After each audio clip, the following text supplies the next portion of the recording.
I'm sure by now you've seen this in the news, the miracle drink known as kombucha, made from fermented tea. But the question is, what are the effects of fermented food and drink on gut health? We will cover some important definitions that will be used in this presentation, the gut health benefits of fermentation, and the risks of too much fermented food. The dictionary definition of fermentation is the chemical breakdown of a substance by bacteria, yeast, or other microorganisms, typically producing effervescence, heat, and probiotics.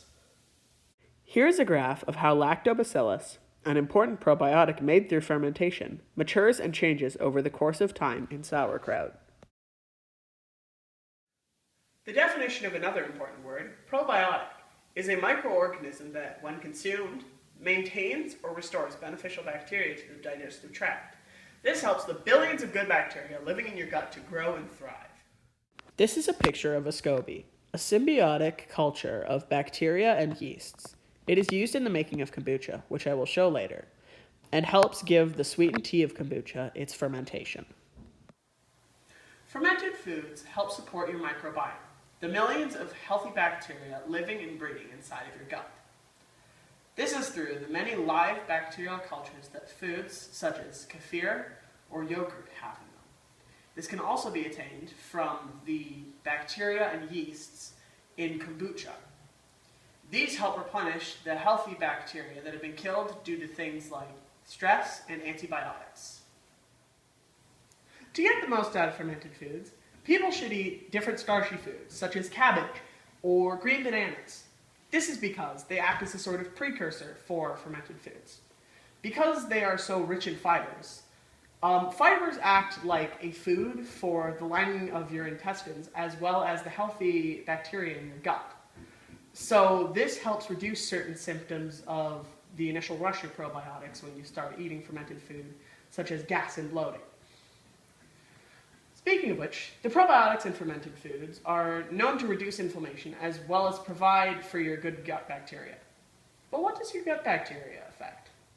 Now, gut health affects a lot of things, but I'll be focusing on the 4 on screen right now.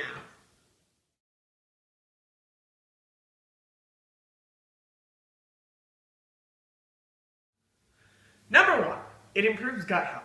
A 6-week study with 247 adults proved that gut bacteria were able to grow much better when the subjects were placed on small, limited doses of a yogurt-like, milky fermented drink, likely milk kefir.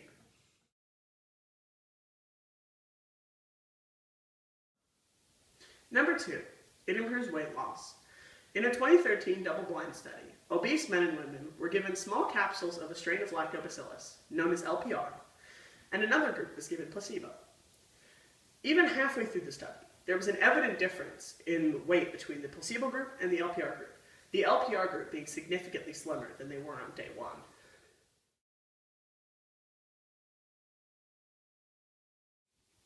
Number 3, it improves dairy digestion in people with lactose intolerance. Lactose intolerance is mildly self-explanatory. It is an intolerance to the signature sugar in dairy, lactose. Fermentation breaks down lactose into simpler sugars, making fermented dairy items like kefir and yogurt edible to people with lactose intolerance.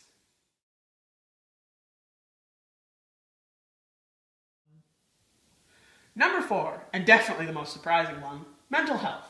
In a 2016 study, LPR and Bifidobacterium, another probiotic created in fermentation, were given to patients with conditions such as autism, anxiety, and depression. Each patient found it reduced the severity of their symptoms, showing conclusive signs that probiotics in fermentation help to reduce or ameliorate the signs and symptoms of mental conditions.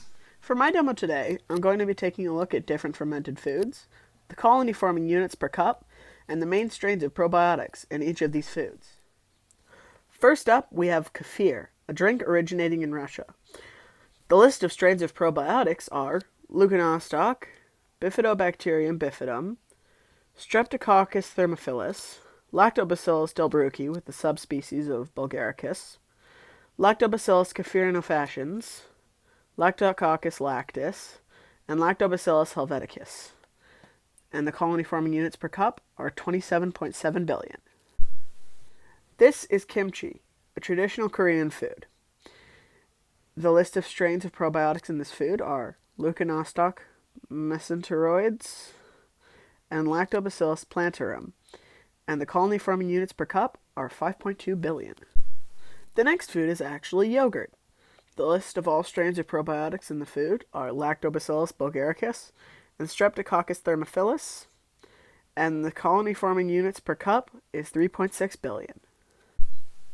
This is sauerkraut. A list of all strains of probiotics in this food are Leuconostoc mesenteroides, Lactobacillus brevis, Pediococcus pentasaceus, and Lactobacillus plantarum. The colony forming units per cup are 390.4 million. The next food is actually kombucha. The list of strains of probiotics in this food are Lactobacillus rhamnosus, Lactobacillus casei, Lactobacillus paracasei, Lactobacillus bulgaricus, and Streptococcus thermophilus. And the colony forming units per cup are 23.1 million. The final food is miso. It contains Aspergillus oryzae and Saccharomyces ruzi, and the CFU per cup is 851.6 thousand. While this may make fermentation sound like a miracle, keep in mind that it is not without its side effects. When you begin regularly using fermented foods, there is a likelihood that you will begin to see gas and bloating because of the initial rush of probiotics to your system. This symptom will be much worse if eating cabbage-based fermented foods like kimchi and sauerkraut, as they are much higher in fiber. One more thing that you need to look out for is, while fermented foods are very healthy, they can be very high in salt, sugar, and fat. In summary, fermentation is a process in which bacteria or yeasts are introduced to food, often causing effects such as effervescence, heat, or the production of probiotics. Gut health is linked to many things, from mental health to food digestion. And while fermentation may sound amazing, it is not without its side effects.